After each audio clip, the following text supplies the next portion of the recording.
2100 mètres, même condition que tout à l'heure en ce qui concerne la distance.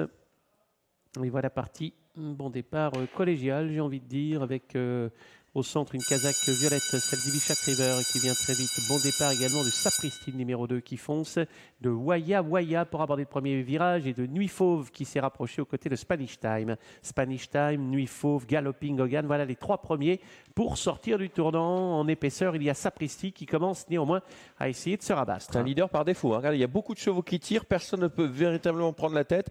C'est donc Galloping Hogan qui va se retrouver aux avant-postes, le numéro 7. Derrière, on tire avec Nuit Fauve, la casaque jaune en dehors. Sapristi est pas mal là, placé dans le sillage des animateurs, un peu en dehors maintenant. Il vient à Alexander Pitch. On a été repris également avec Spanish Time qui galope plutôt le long de la corde dans le sillage des animateurs. Et on vient en dehors avec le numéro 6, Waya Waya, qui vient épauler Galloping Hogan. On est très inquiet pour Zacher, qui est à l'arrière-garde. Elle avait, semble-t-il, une place assez enviable et puis un concurrent qui l'a un peu déboulé devant le nez. Elle se retrouve dernière, Sibyl Voigt, avec Galloping Hogan qui mène pour aborder le début de la ligne d'en face. Waya Waya est en deuxième position, pas très loin de Nuit Fauve, avec également Spanish Time. Voilà pour les quatre premiers pour se diriger vers la ligne d'en face. Un petit peu plus loin, notez la présence de Ivichak River, qui est suivi également par Sapristi, qui est là, avec un effort en dehors, celui de Lord of Time, qui quitte les derniers rangs et qui est suivi dans sa roue par concurrent qui est le numéro 8, Zacher. Et puis Compulsive également est à l'extérieur d'Ivichak River. On va vers le bout de la ligne d'en face, toujours Galloping Hogan qui a l'avantage. Waya Waya qui vient, et puis plusieurs concurrents viennent en dehors avec Lord of Time notamment qui accélère subitement. Il n'y a pas eu de rythme dans cette épreuve. Sapristi prend le sillage de Lord of Time. La course est véritablement lancée et certains concurrents se retrouvent dans la boîte à l'image d'Ivichak River. Ouais, Zacher est monté un peu complètement en dehors, pas facile. Lord of Time qui a faussé compagnie à ses adversaires qui se détachent.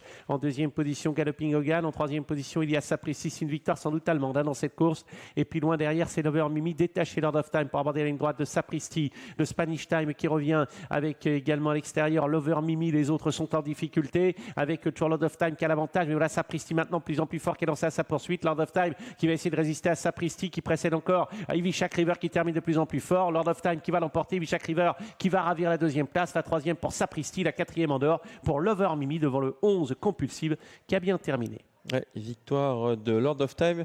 Il était temps quand même que le poteau arrive, mais c'est vrai qu'on a fait facilement la différence au moment de l'accélération. On a pris quelques longueurs d'avance et on a résisté ensuite au beau retour d'Ivichak River qui a été un peu piégé au moment de l'accélération, complètement coincé dans la corde au sein du peloton. Après, il a dû se faufiler pour venir prendre la deuxième place. Sapristi, troisième, et la quatrième place donc pour le 12, Lover Mimi, As, 5, 2 et 12, arrivée de notre deuxième course. On revoit la ligne droite. Oui, avec une fin de course intéressante en dedans pour Compulsive. C'est la casaque blanche. Regardez Ivichak River qui a dû contourner Sapristi et qui revient terminer. Je pense que s'il n'a pas cet effort à faire, il menace très sérieusement Lord of Time. À la décharge de Lord of Time, l'effort a été conséquent depuis la ligne d'en face. Zacher qui termine comme un mauvais dernier. Là, ça a été très très mal. Mais bon, dès le départ, elle s'est retrouvée un petit peu prise de vitesse. Il dit quand elle est venue au mauvais moment. Et là, du coup, c'était un peu compliqué. Puis le cheval avait peut-être pas les ressources. Donc voilà pour ce qui concerne cette épreuve.